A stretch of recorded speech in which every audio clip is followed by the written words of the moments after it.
Hi, everyone, and thank you for joining today's webinar. I'm Le Ying. Today, I'm excited to walk you through how to process image data to achieve single-cell resolution gene expression on Stereo-seq. We will cover detailed steps on how to use the high-resolution imaging to get single-cell results, spatial matrix.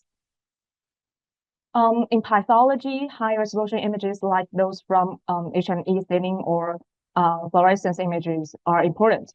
They help pathologists detect subtle abnormalities, assess tissue heterogeneity, and confirm disease states.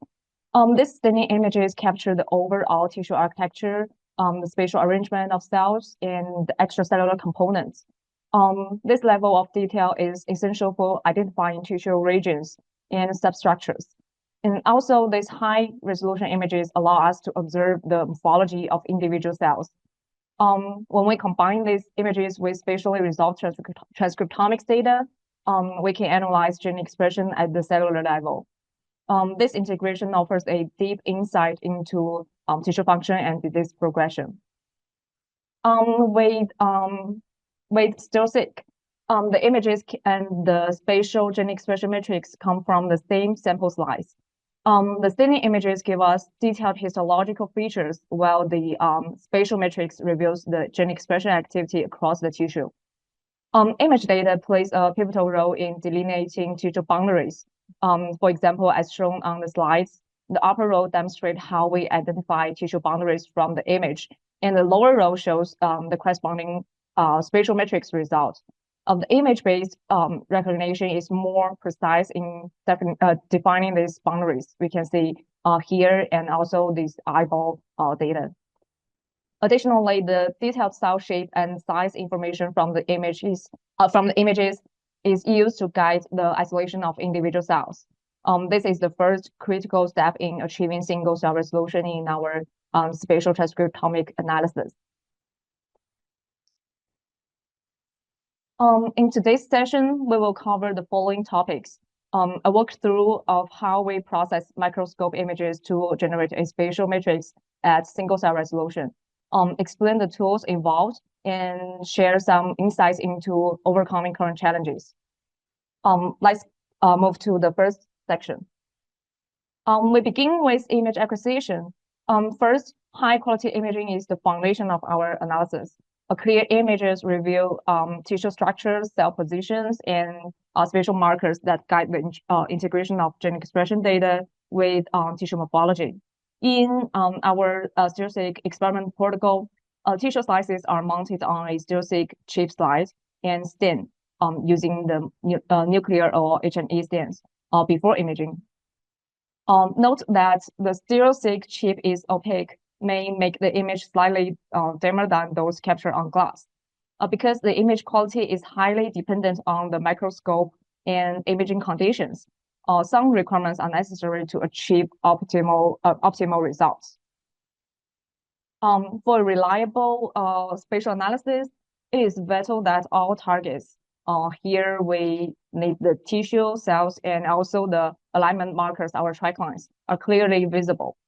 Tissue staining images provide critical information about the tissue structures and the cell locations. The image must show complete tissue morphology with distinct boundaries. If the single-cell resolution spatial data analysis is expected for downstream analysis, the images must also clearly show each individual cells. The Stereo-seq chip surface contains the track lines, which are the perpendicular lines that are arranged at periodic intervals. These track lines are visible in Stereo-seq data, appear as narrow lines on the spatial heat map like this. This is the zoom-in view here, and also in the image where the tissue uncovered. Here is an example for the HE and an example for the ssDNA. We can see that in the H&E image, the track lines show in the white, and in the ssDNA or DIP similarly, they show in the black.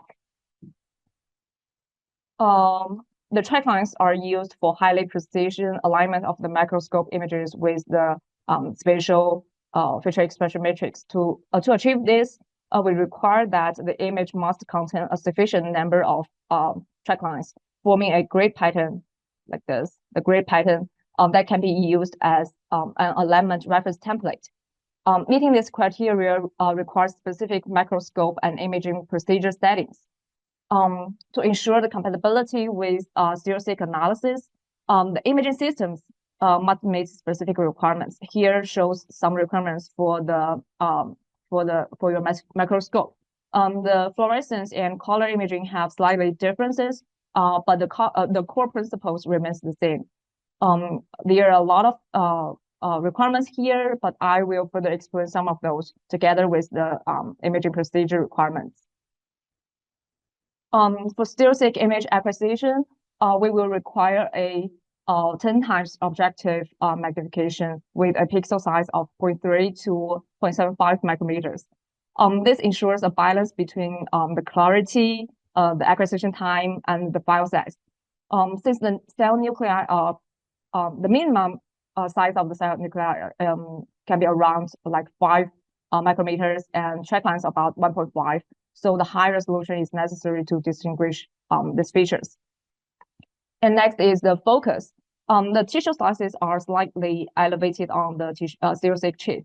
You may need to create multiple focus model points to ensure that both the tissue cover region and the uncovered region are in sharp focus, because we need both the cells clear and also the track lines clear. Also, we need the movement of the microscope is stable, and also we have good staging. This is because the microscope imaging involves capturing multiple small regions and staging them into a complete image like this.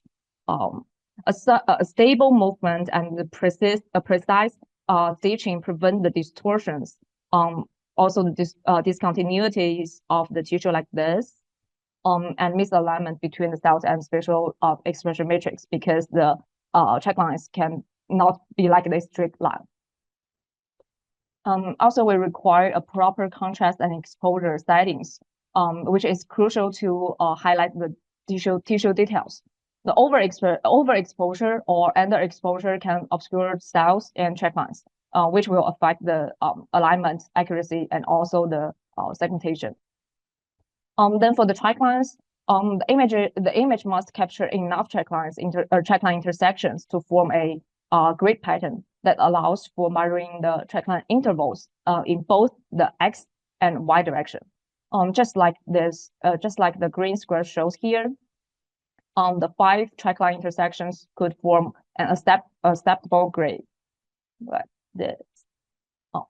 The 5 track line intersections form this grid. The other 2 examples are not acceptable because the intervals cannot be measured like this. They miss at least one of the lines to form this grid. To ensure the correct orientation and avoid unintentional mirroring in the final image restoration, it's recommended to make sure that your export image has the same orientation as the tissue's actual orientation on the chip when the chip label is positioned on the right side. By following all of these imaging guidelines, we are like 60% done with the cell beams, almost 70. We create high quality images that serve as a reliable foundation for the registration and segmentation in the next steps. Now we have got our images. So then we will move to the actual image processing steps. Stereo-seq image processing consists of 4 main steps: the image QC, the image registration, and the tissue segmentation and cell segmentation. We provide automatic tools to streamline these steps, along with minute tools. The first step is image quality control. Image QC is primarily determined whether the track lines can be identified from the image, as they are crucial for high resolution automatic registration. If an image fails QC, we will recommend to retake it if possible. Otherwise, you may need to do the registration rely on tissue morphology, which can be quite time-consuming and cannot ensure the accuracy. After QC, we can move to the registration step. This is almost most important step in the entire image processing workflow, as it adjusts the image orientation and align it with the spatial matrix with high precision. Also, it determines whether the subsequent matrix segmentation based on the image recognition is accurate. Here, I will explain each step in detail. The first step of image registration is to level the image by adjusting the rotation angle to align the track line horizontally. Then the image is scaled according to trackline based rule, trackline based rules derived from the Stereo-seq chip number. Here we have fixed the small angle rotation issue here. After that, we move to the next step, which is the flip. Flipping is a mandatory step in the automatic workflow. This is because the chip mask file, which containing the X and Y coordinates for each transcript, has a different coordinate origin than the image. Here, the left bottom corner is the origin of the chip mask, and the left top corner is the origin of the image visualization coordinates. So they have the flip issue here, so we do the flipping for our image. However, the track lines alone cannot verify whether the flip was applied correctly during the QC. So probably we can have some pre-check to this. To avoid flipping errors, we would recommend you to strictly follow the imaging guidelines. Ensure the exported image maintains the same orientation, including the rotation and the flipping as the actual tissue placement on the chip when the chip label is on the right side. By following this, you can avoid flipping issue in the final registration result. After flip, we will move to the step 3 and 4. From here, the spatial matrix is involved. Step 3 is quite straightforward, that the image is roughly matched to the matrix by aligning the center of mass. This step recalibrates the image's coordinate origin, ensure consistent spatial referencing. And then in step 4, the image is rotated in 90-degree increments, like 0, 90, 180, and 270. For each rotation, the overlap between the image and the spatial matrix is assessed, and the angle with the highest overlap rate is liked as the final orientation. We have done the rough center matching. The step 5 performs precise cell level alignment, which is achieved using the pan movements based on the track lines.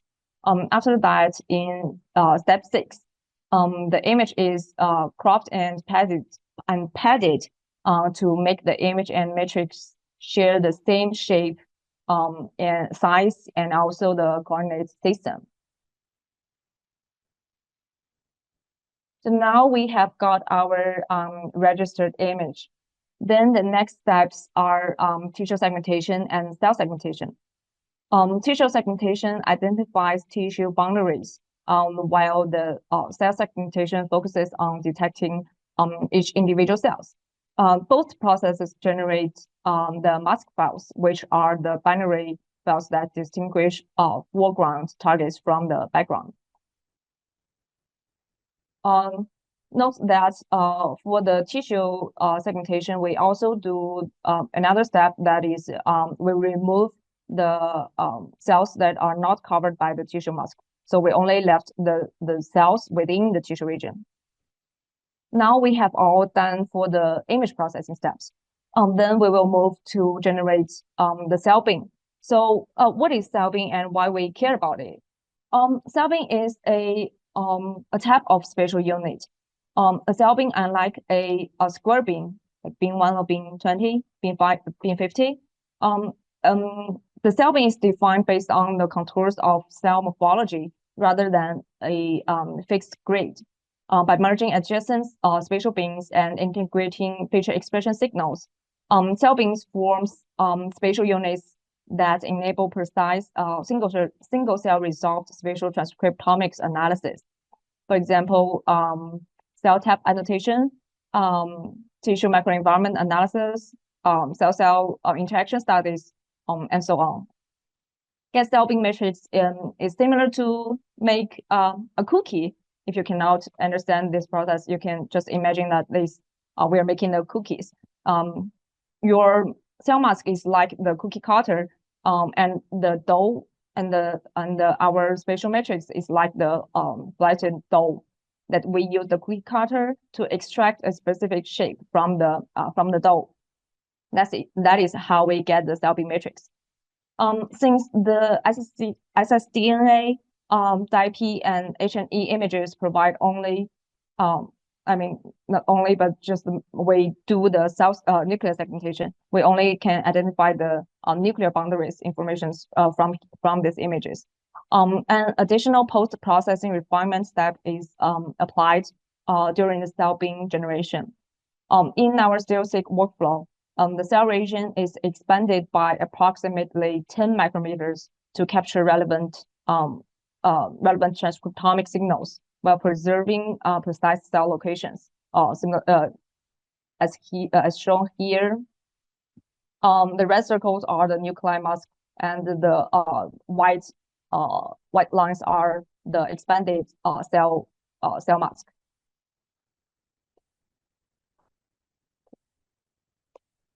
Okay, let's conclude the process of generating the cell bin. But what if adjustments are needed, and what tools are available in Stereo-seq data analysis software? Let's move to the next section, tools and tips. In this section, I will introduce key tools in SW and Stereo-map, along with commonly used cell segmentation algorithms. Additionally, we will discuss image abnormalities, what issues can be corrected using manual tools, and what needs to be addressed during imaging to ensure accurate results. Stereo-seq image processing is powered by two key tools, the SW and the Stereo-map. SW provides an automatic pipelines handling the registration, segmentation, and target matrix extraction for QC pass images. It aligns the image with the spatial matrix using checklines and generates both the tissue matrix and cell bin matrix, the tissue matrix and cell bin matrix for the downstream analysis. Meanwhile, Stereo-map is a desktop application, provides manual adjustment tools. It offers an interactive interface for like fine-tuning image orientation, scale, and location. That is what we need to do for the registration. And also with lasso and drawing tools, you can manually create tissue and cell masks. If the default tools don't meet your needs, you can also import and replace masks generated by the other tools or algorithms. Additionally, the Visual Explorer allows for region of interest extraction for more customized analysis. Now I'm going to show you how to use Stereo-map image processing module to do the image registration and segmentation. Here I've already imported an image into the Stereo-map. Once your image is loaded, simply click Next to proceed to the next step, our registration. In this step, you will find several image adjustment tools that allows you to adjust brightness, contrast of the image to enhance the tissue morphology and the visibility of the track lines. Like this. You can see the track lines here. Yeah, and also the tools like rotation. You can rotate the image. Flip,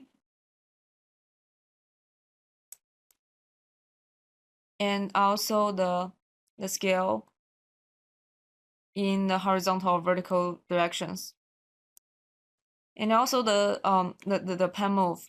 You can move upper right, you can also change the step size.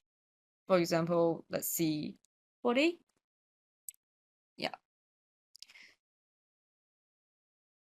For the QC past images, you can use chip track line representation, which is this yellow crosses to check if the alignment is correct. The reason we provide this crosses is that during the registration, the heat map is overlaid on the image, so you can't see both the track line and the matrix track line and the image track line at the same time. So instead, we this yellow crosses could act as a representation of the matrix track lines that can be used to help you match them with the image. A good registration means that the intersections of these track lines overlap accurately. To be sure that everything is well aligned, I recommend taking at least 2 zoom-in views diagonally across the tissue. Like here is the top right view around the tissue. We can see the track lines are overlapped. And also we go to the left bottom view. We can see here the track line is also overlapped, so we can see the registration is good. However, if you're working with the QC failed images, the things can be a bit trickier because the track lines cannot be clearly visible or usable. So in this case, we need to adjust the brightness and the contrast, or use the normalization for quick adjustment to make the morphology of the tissue from the image clearly visible. Here we can see the feature of the matrix, and also the morphology from the tissue can be clearly seen. So the thing we need to do is to adjust the image to make the feature aligned. Once you have done with the registration, click next to the tissue segmentation step. Now moving on to the tissue segmentation step. Here you will see a purple colored region. This represents the tissue mask. You can use lasso, brush, and also the eraser tools to edit this mask and refine the segmentation. The lasso tool is great for selecting or deselecting large areas quickly.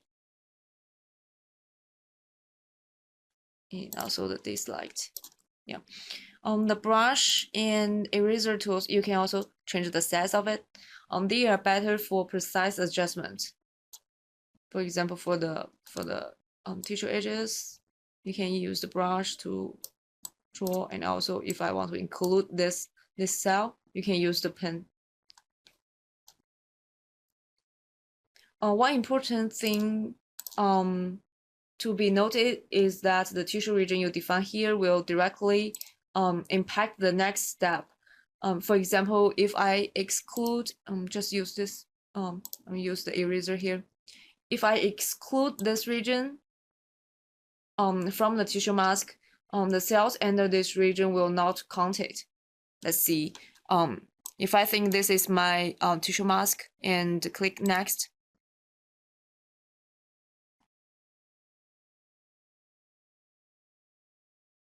you can see this region will not be counted.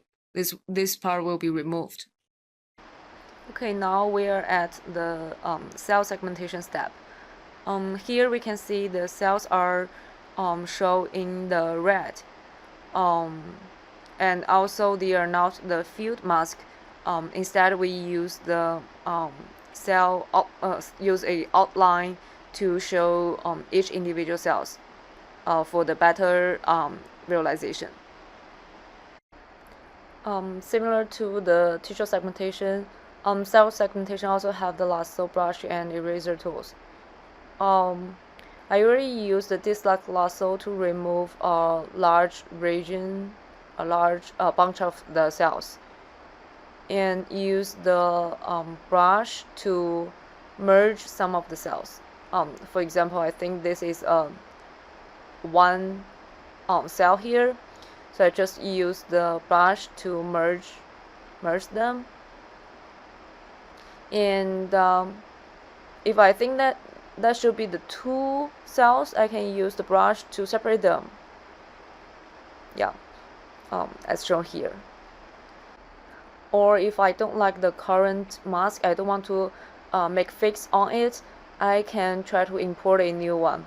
For example, here I click the mask, let's create a new one, or I can click the plus or replace to upload a new TIFF format mask here. See, I have uploaded a new one, and you can see that this is a completely new mask here. Keep in mind that even we import a new cell mask, the region we removed from the tissue segmentation will still excluded like this. If we don't want this, we can go back to the tissue segmentation step again, using the brush to fill it, or we can also use the lasso to do a quick fill. Then we can click next to see what happened to our cell segmentation result. We can see that this region has been included while still use the new imported mask. Okay, now we're done with all the image processing steps. Then we will go to the final step, which will export the manually processed image to a tar file. This file can be then passed to the SCW count or the realign pipeline to do the tissue segmentation or the cell segmentation. Here is the path of the exported image. So by combining the StereoMap's annotation automation with StereoMap's flexibility, you can achieve accurate and precise image processing for your Stereo-seq data.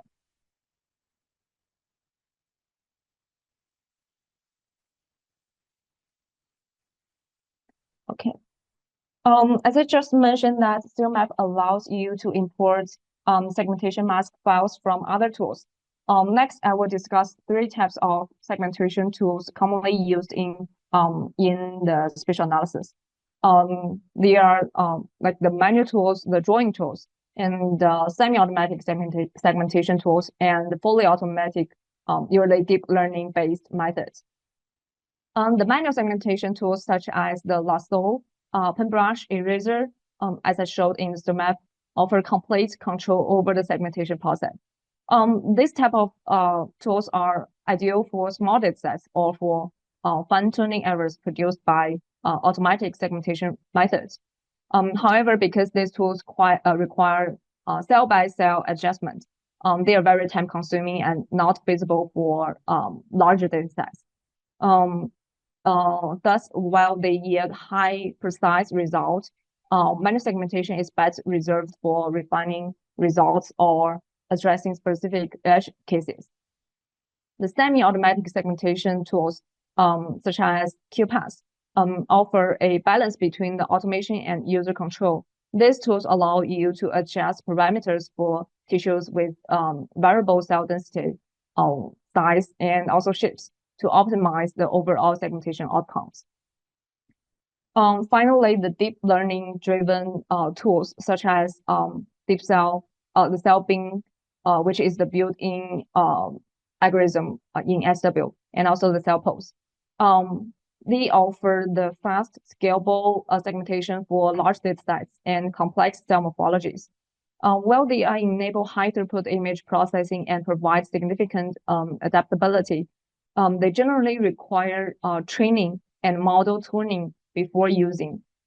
Therefore, these tools are best suited for the bulk processing tasks. though they can be more computationally intensive compared to other two methods. As a conclusion, to get an optimized result, probably you will need to combine these approaches using deep learning for bulk segmentation first, and then use semi-automatic tools for refinement, and finally use the manual tools for detailed collections. Definitely the easiest method is the fully automated tools. But each algorithm here has its own unique characteristics. So next, let's see a few different examples. Here are some scenarios arranged from easiest to hardest to show how each algorithm performs. The first row is an ideal condition where the cells are clear and sparse. All three algorithms perform well and accurately identify the cells. The second row is a low contrast condition. Under the low contrast, performance varies. We can see that the cell pose misses many of the cells. And cell bin V3, which is our algorithm, fails to identify any actual cells. The third row is a dense cell region, where the cell pose again loses many cells, whereas the deep cell and cell bin perform similarly and successfully identify most cell regions. Now let's see three more challenging scenarios. The blurry images. In images with significant blur, segmentation becomes quite hard. Cell pose tend to be conservative, ensuring that only the regions with clear evidence of cells are marked, whereas the deep cell and cell bin are more inclusive, often labeling ambiguous regions as cells. Actually, cell bin is like in between, not like deep cell have more like background regions. Next is the non-cell substance with stronger contrast. When the non-cellular material appears with higher contrast than the cells, all three algorithms missingly include these regions as the cell. And finally, the last example is the irregular shaped cells. In areas where cells have irregular shapes, cell pose tends to delineate round cellular boundaries. Meanwhile, the deep cell markers any potential regions as a cell, resulting in a broader but less specific segmentation. All above examples illustrate that algorithm performance can vary significantly with different imaging conditions, and no single algorithm is the perfect. Let's now turn our attention to image abnormality. While many tools can fine-tune segmentation in some cases, they cannot fully compensate for imaging issues that obscure or distort critical cellular details. For example, the blur, overexposure, and uneven brightness can cause the loss of essential cellular details, making it nearly impossible for segmentation algorithms to distinguish individual cells. These problems are best to resolve at the imaging stage. Some abnormalities, however, can be addressed through post-processing or advanced algorithms. For example, the background impurities. It can be corrected using the tissue segmentation. Just remove this background. While non-cellular structures, such as the fibers or clumps, and also the cells with unusual morphologies, can be handled by developing and training deep learning models to differentiate and exclude non-cellular structures while recognizing the unique shaped cells. There is also a type of image that recently showed that the region outside the chip has a stronger contrast than the tissue. The white region, which should be which will be identified as the foreground because they have the similar color as the tissue. So for this condition, you could probably cut the edge and leave the tissue side. the tissue regions.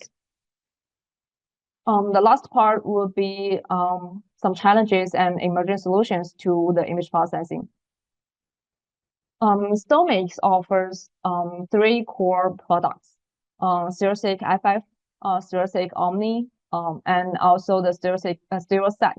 And they support overall they support three staining types: SSDN or DIP, H&E, and multiplied immunofluorescence. Each product supports different staining types, as shown in this table here. To be noted that the IF image do not display track lines, so the automatic alignment using track lines is not supported.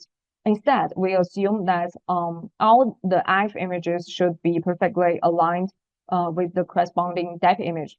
So the DIP could serve as the alignment bridge between IF and the spatial matrix. In the Stereo-seq DIP and IMIF product, there are no restrictions on IF signals, which means that we cannot use the IF to do the cell segmentation. But here we use the DIP segmentation that within the region of high IF intensity as the IF cell result. For Omni products, though automatic HE alignment is supported, the cell bin generation is not enabled by default. This is because the FFP samples show high variability in preservation, making the image hard to be used for the cell segmentation. As an alternative, you can use third-party segmentation results and import them back into the workflow for further analysis. Despite advancement in Stereo-seq image processing, there are still several challenges remains. For the alignment challenges, the symmetric tissue shapes may introduce orientation ambiguity, making it difficult to determine the correct orientation angles. Here, like this two example here, and also the tissue pattern differences between the image and the spatial matrix. The tissue outline in the image may not perfectly match the spatial matrix due to the variations in the gene expression patterns, such as this place. In the spatial matrix, the expression is quite low and close to the background. And in the image, we can see the tissue structure here. So this difference can affect the alignment of the mass centers between the image and the matrix. For example, the center of mass of the image is probably at here, and the matrix probably here. So when we do the matching for the center of mass, they can be quite far away. The alternative way, we have an alternative registration method to address these two challenges. We recently released a feature point registration function in Stereo-seq. This method relies solely on the track lines and can be applied before generating the spatial matrix. The only two requirements that need to be strictly followed are the image should pass QC, which ensure the track lines are visible, and the image orientation is same as the tissue orientation on the chip when the chip label is on the right. So you can just when you do the registration, you can only select the left bottom points here that will be used for calculate the alignment parameters. And also we have some segmentation challenges. For the segmentation, due to the extensive diversity in microscopy images, also different cell shapes, different microscopic conditions, staining variations, all could complicate the segmentation process. And there is no one-fits-all algorithms. Those can be our segmentation challenges. To enhance the segmentation accuracy and address current limitations, integrating multi-omics and multimodal approaches could be a potential solution. Currently, we are using the nuclear staining and the expansion to identify cell locations, actually the nuclear locations, and expand to get a rough estimation of the cell regions. But what if we can add the cell boundary F staining?